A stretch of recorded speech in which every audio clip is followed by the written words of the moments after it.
ಮೀಡಿಯಂನ ಎಲ್ಲ ವೀಕ್ಷಕರಿಗೆ ನಮಸ್ಕಾರ. ಈ ಹಿಂದಿನ ವಿಡಿಯೋದಲ್ಲಿ ಕಾರ್ಮಿಕ ಸಚಿವ ಸಂತೋಷ್ ಲಾಡ್ ಅವರು ಯಾವೆಲ್ಲ ಯೋಜನೆಗಳನ್ನ ಜಾರಿ ಮಾಡಿದ್ರು, ಯಾವೆಲ್ಲ ಯೋಜನೆಗಳು ಆರಂಭವಾಗಲು ಕಾರಣರಾದ್ರು ಅನ್ನೋದನ್ನ ಸಂಕ್ಷಿಪ್ತವಾಗಿ ತಿಳಿಸಿದ್ದೇವೆ. ಈ ವಿಡಿಯೋದಲ್ಲಿ ಯೋಜನೆಗಳನ್ನ ವಿವರವಾಗಿ ನೋಡೋಣ. ಮೊದಲಿಗೆ ಕಾರ್ಮಿಕರಿಗೆ ಪರಿಷ್ಕೃತ ಕನಿಷ್ಠ ವೇತನ. ಕನಿಷ್ಠ ವೇತನ ಕುರಿತು ರಾಜ್ಯ ಸರ್ಕಾರದಿಂದ ಅಧಿಸೂಚನೆ ಈಗಾಗಲೇ ಪ್ರಕಟವಾಗಿದೆ. ಇದು ನಾಡಿನ ಶ್ರಮಿಕರಿಗೆ ಕಾರ್ಮಿಕ ಇಲಾಖೆಯಿಂದ ನೀಡಲಾದ ಭರ್ಜರಿ ಕೊಡುಗೆ ಅಂದ್ರೆ ತಪ್ಪಾಗೋದಿಲ್ಲ. ಕನಿಷ್ಠ ವೇತನ ಪರಿಷ್ಕರಣೆಯಿಂದ ನಾಡಿನ ಲಕ್ಷಾಂತರ ಶ್ರಮಯೋಗಿಗಳಿಗೆ ಅನುಕೂಲವಾಗಲಿದೆ.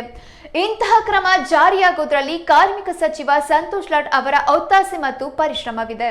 ಈ ಬಾರಿ ಹೊರಡಿಸಿರುವ ಕನಿಷ್ಠ ವೇತನ ಅಧಿಸೂಚನೆಯ ಮುಖ್ಯ ಅಂಶಗಳೆಂದರೆ ಉದ್ದಿಮೆಗಳನ್ನ ವಿಂಗಡಿಸಿ ಅಧಿಸೂಚನೆ ಹೊರಡಿಸೋದು, ಕಾರ್ಮಿಕರ ಕೆಲಸ ಮತ್ತು ಅವರು ಹೊಂದಿರುವ ಕುಶಲತೆಯ ಆಧಾರದ ಮೇಲೆ ವೇತನ ನಿಗದಿ, ದಿನಕ್ಕೆ ಮತ್ತು ತಿಂಗಳಿಗೆ ಎಷ್ಟು ವೇತನ ಎಂಬುದಕ್ಕೆ ಸ್ಪಷ್ಟನೆ, ಸಂಘಟಿತ ಮತ್ತು ಅಸಂಘಟಿತ ಕಾರ್ಮಿಕರ ಕ್ಷೇಮಾಭಿವೃದ್ಧಿ ಕಡೆಗೂ ಗಮನ, ಬೆಲೆ ಏರಿಕೆ ಸೂಚ್ಯಾಂಕ, ಹಣದುಬ್ಬರ, ಜೀವನ ನಿರ್ವಹಣೆ ವೆಚ್ಚ, ಕೆಲಸದ ಲಭ್ಯತೆ ಎಲ್ಲವನ್ನೂ ಗಮನದಲ್ಲಿಟ್ಟುಕೊಂಡು ಪರಿಷ್ಕರಣೆ, ಕಾರ್ಮಿಕ ಸಂಘಟನೆಗಳ ಅಭಿಪ್ರಾಯಕ್ಕೂ ಮನ್ನಣೆ, ಆಕ್ಷೇಪಣೆಗಳಿಗೂ ಅವಕಾಶ, ಕರ್ನಾಟಕ ಕಡ್ಡಾಯ ಉಪಧನ ಕಾಯ್ದೆ. ಇದು ಕಾರ್ಮಿಕ ಇಲಾಖೆಯ ಮತ್ತೊಂದು ಕ್ರಾಂತಿಕಾರಿಯ ಕ್ರಮ. ಕಾರ್ಮಿಕ ಸಚಿವ ಸಂತೋಷ್ ಲಾಡ್ ಅವರ ಮುತುವರ್ಜಿಯಿಂದ ಈ ಕಾಯ್ದೆಗೆ ಒಂದು ರೂಪ ಬಂದಿದ್ದು ಎಲ್ಲ ಕಾರ್ಮಿಕರಿಗೆ ಅನುಕೂಲವಾಗಿದೆ. ಈ ಕಾಯ್ದೆಯ ಹಲವು ಅಂಶಗಳಿದ್ದು ಉಪಧನಕ್ಕೆ ಅರ್ಹರಾದ ಎಲ್ಲರೂ ಅದನ್ನು ಪಡೆಯಬೇಕು ಎಂಬುದು ಮುಖ್ಯವಾಗಿದೆ. ಕಂಪನಿ ಮುಚ್ಚಿದ್ರೆ, ದಿವಾಳಿಯಾದ್ರೆ ಅಥವಾ ಇತರ ತೊಂದರೆಗಳಿಂದ ಸಿಕ್ಕಿ ಹಾಕಿಕೊಂಡ್ರೆ ಕಾರ್ಮಿಕರ ಉಪಧನ ಸುರಕ್ಷಿತವಾಗಿರಲಿದೆ. ಸಾಕಷ್ಟು ಸಂಸ್ಥೆಗಳು, ಕಾರ್ಖಾನೆಗಳು, ಉದ್ಯಮಗಳು ನಾನಾ ಕಾರಣದಿಂದ ಮುಚ್ಚಿದ್ರೆ ಅಲ್ಲಿನ ಉದ್ಯೋಗಿಗಳಿಗೆ ಉಪಧನಕ್ಕೆ ಯಾವುದೇ ತೊಂದರೆಯಾಗೋದಿಲ್ಲ. ಉಪಧನ ನಿಧಿಯ ಭದ್ರತೆ ಇರುವ ಕಾರಣ ನಿಯಂತ್ರಣಾ ಪ್ರಾಧಿಕಾರದ ಮುಂದೆ ಪ್ರಕರಣಗಳು ಇತ್ತೀಚೆಗೆ ಕಡಿಮೆಯಾಗ್ತಾ ಇರೋದು ಈ ಕಾಯ್ದೆಯಿಂದ ಆಗಿರುವ ಮತ್ತೊಂದು ಪ್ರಮುಖ ಲಾಭವಾಗಿದೆ. ಹೊರಗುತ್ತಿಗೆ ಕಾರ್ಮಿಕರ ನೇಮಕಕ್ಕೆ ಸಮಿತಿ ರಚನೆ.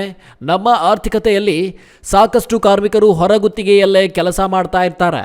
ಇವರಿಗೂ ಈಗ ಒಂದಷ್ಟು ನೆಮ್ಮದಿಯನ್ನು ಕಾರ್ಮಿಕ ಇಲಾಖೆ ನೀಡಿದೆ. ಹೊರಗುತ್ತಿಗೆ ಕಾರ್ಮಿಕರು ಹಲವಾರು ತೊಂದರೆಗಳಲ್ಲಿ ಸಿಲುಕಿ ಹಾಕಿಕೊಂಡಿದ್ರು. ಹೊರಗುತ್ತಿಗೆಯವರು ಎಂಬ ಒಂದೇ ಕಾರಣಕ್ಕೆ ಉದ್ಯೋಗದಾತರು ಅವರಿಗೆ ತೊಂದರೆ ಕೊಡ್ತಾ ಇದ್ರು. ಈ ಎಲ್ಲದಕ್ಕೂ ಫುಲ್ ಸ್ಟಾಪ್ ಇಡುವ ಸಮಯ ಬಂದಿದೆ. ಮಾನ್ಯ ಕಾರ್ಮಿಕ ಸಚಿವ ಸಂತೋಷ್ ಲಾಡ್ ಅವರ ಕಾಳಜಿಯಿಂದಾಗಿ ಹೊರಗುತ್ತಿಗೆ ಕಾರ್ಮಿಕರ ನೇಮಕಕ್ಕೆ ಸಮಿತಿ ರಚನೆಯಾಗಿದೆ. ಇದನ್ನು ಬೀದರ್ನಲ್ಲಿ ಪ್ರಾಯೋಗಿಕವಾಗಿ ಅನುಷ್ಠಾನ ಮಾಡಿದ್ದರಿಂದ ಬೀದರ್ ಮಾದರಿ ಎಂದು ಕರೆಯಲಾಗುತ್ತದೆ.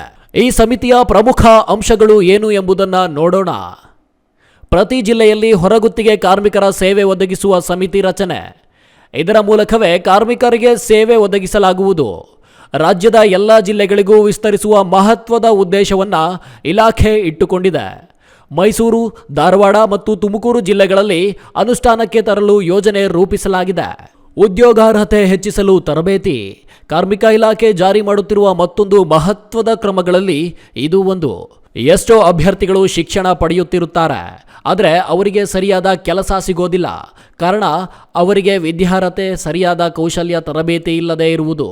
ಇದನ್ನು ತಿಳಿದ ಕಾರ್ಮಿಕ ಇಲಾಖೆ ಈಗ ಆ ಕೊರತೆಯನ್ನು ನೀಗಿಸಲು ಆನ್ ಜಾಬ್ ಟ್ರೈನಿಂಗಿಗೆ ಅವಕಾಶ ನೀಡ್ತಾ ಇದೆ. SSLC, PUC, ITI, diploma, engineering ಅಧ್ಯಯನ ಮಾಡಿದ ಯುವಕರನ್ನ ಗುರುತಿಸಿ ಅವರಿಗೆ 24ರಿಂದ 36 ತಿಂಗಳ ಅವಧಿಗೆ ಆನ್ ಜಾಬ್ ಟ್ರೈನಿಂಗ್ ನೀಡಲಾಗ್ತಾ ಇದೆ. ಕಾರ್ಮಿಕ ಇಲಾಖೆ ನೀಡುವ ಕನಿಷ್ಠ ವೇತನದ ಪ್ರಕಾರ ತರಬೇತಿ ಅವಧಿಯಲ್ಲಿ ಅಭ್ಯರ್ಥಿಗಳಿಗೆ ಶಿಷ್ಯ ವೇತನ ನೀಡಲಾಗುತ್ತೆ. ತರಬೇತಿ ಮುಗಿದ ನಂತರ ತರಬೇತಿ ಪಡೆದ ಅಭ್ಯರ್ಥಿಗಳಿಗೆ ಅನುಭವ ಪ್ರಮಾಣ ಪತ್ರವನ್ನು ಒದಗಿಸಲಾಗುತ್ತೆ. ಇನ್ನಷ್ಟು ಅಪ್ಡೇಟ್ಸ್ಗಾಗಿ ನೋಡ್ತಾ ಇರಿ ಕನ್ನಡ ಮೀಡಿಯಂ 24x7.